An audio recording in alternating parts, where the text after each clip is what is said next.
UDP Chief Metbah Lyngdoh today joined in celebrating the victory of party candidate Equator Lyngdoh Nongrang at Mot Tirot Mission in Mairang. Nongrang defeated sitting MDC Bats Kemrinda Thiang of the NPP by a margin of 6,636 votes and VPP candidate John Jeffrey Basayomot by a margin of 2,858 votes.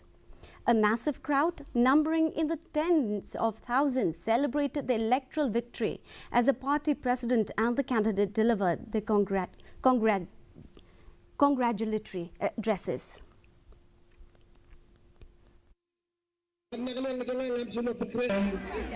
Jangka parti, nado arajatra, hado menta, jangka mairang circle berokawai.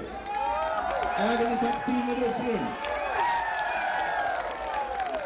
Lyngdoh ha kejengla jum'i panyakren bah nilai kemensim bah kejeng pensian jum'i berbo kalau ini ikut ke parti berokawai.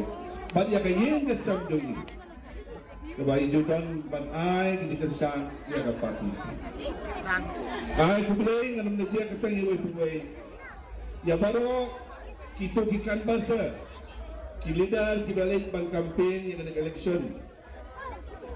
Keleng kisnong kat kibala berpoy. Pakai yang teristong jumpi. Ngayon kayo so ugat yang harus so bubha akan kesini mentasi.